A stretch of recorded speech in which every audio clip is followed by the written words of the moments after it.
Everybody, I'm doing a quick VR for Clemente Collector, and what we're doing is we're showing off some of our cheap slabs, which is kind of fun. I have okay, so I'm a Hall of Fame rookie card collector, and at one point I had about 50 or 60, and the prices started going up, and sometimes you got bills to pay, and I pretty much wiped out my entire collection. I made money on all my cards, but then, apparently doctors want to get paid too. It's ridiculous.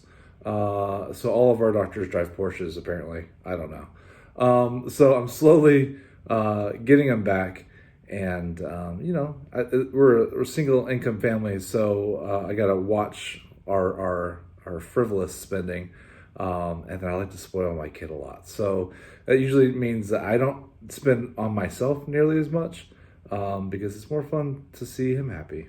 Weird, right? And he's a good kid, so yeah, that is what it is. So I am going to show you some of my cheap slabs. First, I'm going to show you one that you've probably never seen before. This is Rusty Greer, who was a Texas Ranger. Was one of my favorite Rangers when he was playing. He just played so hard, and he was so much fun to watch. I mean, he'd throw his body into the wall. He's stretching out for balls in the outfield, and it did a number on him. And so his career wasn't as long as it probably could have been if he didn't play as hard. But then again, if he didn't play that hard, maybe his career would have been that long. Anyway, but I'm sure his knees and back and shoulders are all pretty jacked up today. But anyway, so much fun to watch. Was definitely a fan favorite. I had his an autographed bat of his that I really liked, and I still have some, but I don't have any up on the wall. But what I used to do is I'd have the bat in a display case, right?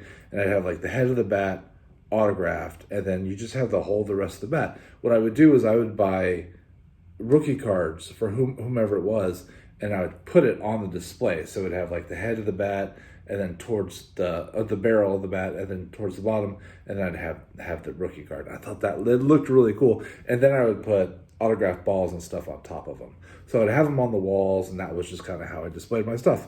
I don't do that anymore, so I still have a few of these cards. This one is the Pro Cards 1992, the minor league. I don't know. It's fun. It's fun to see them really young, and this card's not very valuable. I probably paid, at the time he was still playing, so I probably paid like $10 for it.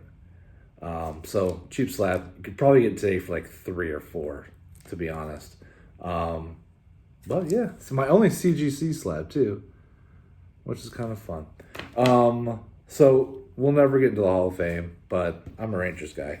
Let's see. Also, I keep everything in a spreadsheet. I don't know if you guys do the same thing. So I have like all of the Hall of Fame rookie cards that I need to get, and then I highlight it here. I'll show you my craziness.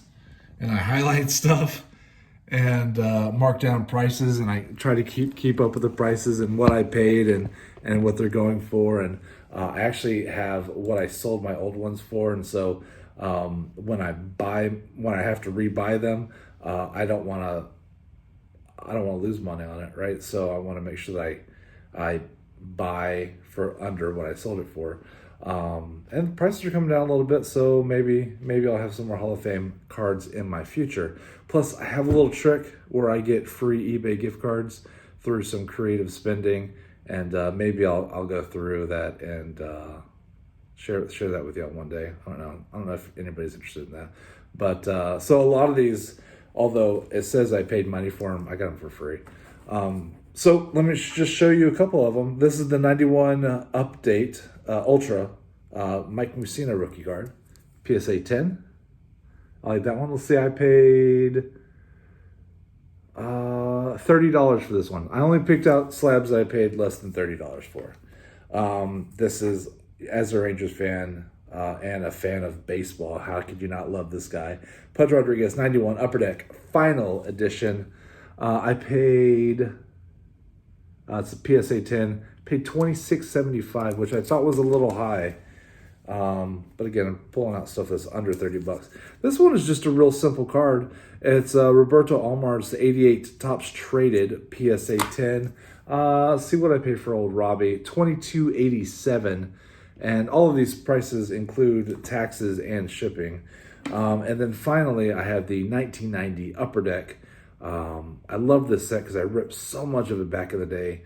I wish I concentrated more on the 89 Upper Deck.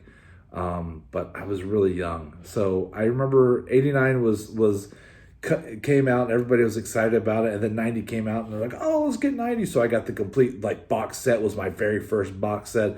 Plus I was ripping packs all the time. They were expensive, but I was like, man, I'm going to go to college off this stuff. Anyway, PSA 10, 1990, the great Larry Walker. And I paid $26.63 for that one. I wish I had more. I have some slabs that were gifted to me by some great people in the community, but I did not include that. I mean, technically they're free, but I think that wasn't in the spirit of what was going on. So although I thank you, community members who have sent me some amazing slabs, did not include them because I did not think that's what was going on here. I do save all that stuff. If any of you guys ever sent me anything, I save it, and I actually have it.